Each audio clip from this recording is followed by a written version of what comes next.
Il s'est passé une très belle chose au Musée des Confluences, c'est la rencontre des fleuves, c'est ce que je voulais. Des gens qui sont venus d'horizons divers, d'expertises diverses, de pays divers, avec des problèmes divers et en même temps des problèmes communs. Créer un forum où on peut échanger des informations, mais surtout des expériences et apprendre des autres, c'est pas donné tous les jours. On a réuni des gens qui viennent du monde entier, qui sont issus de différents fleuves et qui ne se connaissaient pas forcément au départ. Ils connaissaient chacun les fleuves des autres, bien évidemment. Mais ce qu'ils ont apprécié et ce qu'ils ont voulu partager, c'est qu'ils se sont aperçus d'une chose.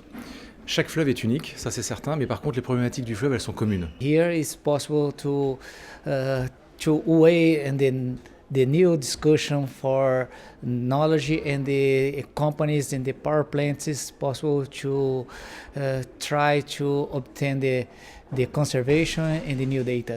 Les discussions qu'on a eues ces 2-3 jours ont fini de nous convaincre en fait de l'utilité et de la pertinence de cette structure aujourd'hui. We are in the age of collaboration. Nobody works by him or herself.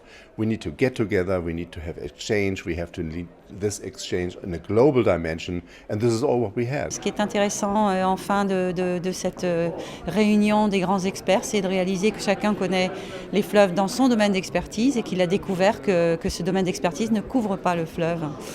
Voilà, donc c'est un très beau message. On s'aperçoit que partout, les êtres humains, et notamment les êtres humains en ville, peuvent avoir des contacts avec l'eau. On le voit à Lyon, mais on le voit à Londres, on le voit à Barcelone, on le voit à Hambourg, on le voit partout dans le monde, on veut avoir des liens avec l'eau. Parce que l'eau c'est la nature, l'eau c'est la métamorphose douce, l'eau c'est le transport, l'eau c'est le reflet du ciel. Et donc il faut remettre les rivières et les fleuves au cœur du développement urbain.